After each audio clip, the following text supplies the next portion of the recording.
guys, Brian here from Thumper Fab. Today I'm going to walk you through installing our floor gun mount on your HD10 Defender. We'll go ahead and assemble it on the bench as it'll be easier to do. We'll start by fastening the main mount pole to our base plate. Once we get that fastened together, we can move on to the next step. When you're assembling your gun mount, if you notice there's excess slack between your pole and your mount bracket, you can use the washers provided in our hardware kit as shims to take up the slack between our mount bracket and our adjustable pole. The easiest way to do this is to slide your carriage bolt through the mount bracket before sliding the washers on the threads. Then you can rest your adjustable pole in place before sliding the carriage bolts all the way through the pole.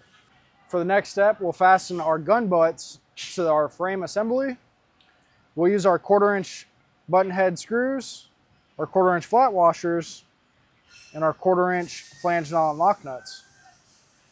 You'll want to slide the 1/4-inch washers over our button head screws before we slide it through the gun butt. This will help prevent the screw from pulling all the way through the gun butt when we fasten it tightly. Once we have our screws in place, we can slide the screws through our base plate before we cap them off with our flange nut and lock nuts on the underside of our plate.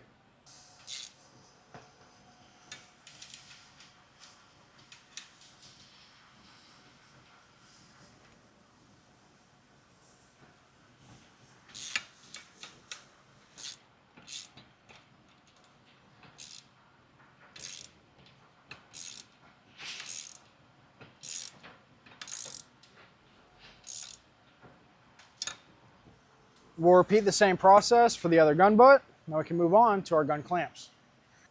With our gun butts fully fastened to our base plate, we can go ahead and mount our gun clamps to our adjustable pole. As you can see, there's many holes here. Depending on your gun and your rifle style, you may need them higher or lower. We'll go ahead and start them at the highest position and then readjust in the vehicle if necessary.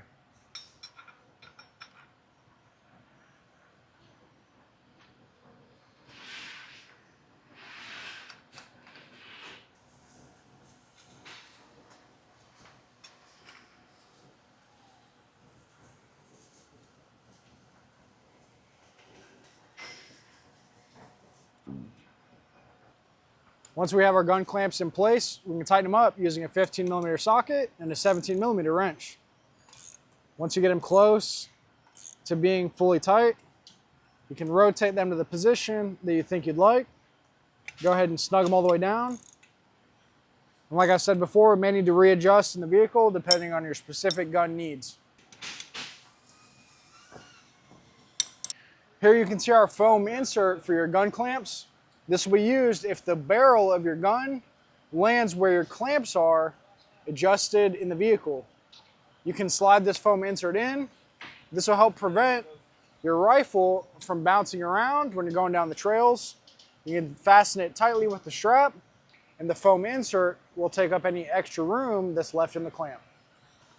If the handguard of your gun lands where you have your clamp adjusted on your pole, you can simply remove the foam insert, and the gun clamp provides a nice saddle for your gun to sit down in before clamping it with the rubber strap. For the last step we'll do on the bench, we'll go ahead and install our square tubing plug in the opened end of our adjustable pole. You may need to hit it with a hammer or other similar tool. Once we have this fully installed, we'll move on to the next step. For the next step, we'll go ahead and bolt on our rear gusset plate to our gun mount. We'll use 4 M8 bolts in each of the 4 corners. We'll cap them off with our flange nut and lock nut. We'll tighten those up using a 13mm socket and a 13mm wrench.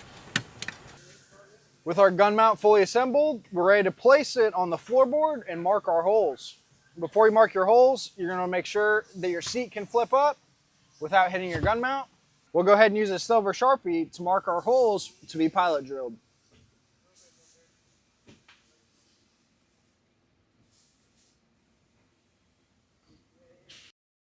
With our holes marked, we can go ahead and use our 1/8" drill bit to drill our pilot holes.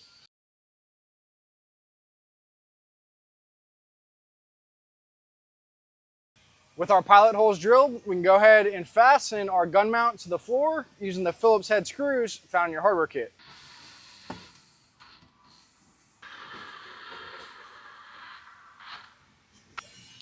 With your mounting screws tight, you're ready to hit the trails and enjoy your new floor gun mount and your HD10 Defender.